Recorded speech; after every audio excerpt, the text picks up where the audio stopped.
আমরা সেই আগের সেই আর কালচার আমরা চাই না। এই আস্তে আস্তে দান খয়রাতে ভিক্ষার নামে আস্তে আস্তে ঢুকতেছে এই কালচার। আজকে ফিল্টার ঢুকবে আর কয়েকদিন পরে অস্ত্র ঢুকা শুরু করবে। এই ফিল্টারই একসময় অস্ত্র হয়ে যাবে।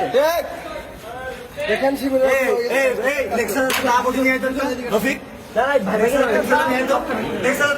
কিছু নিয়ে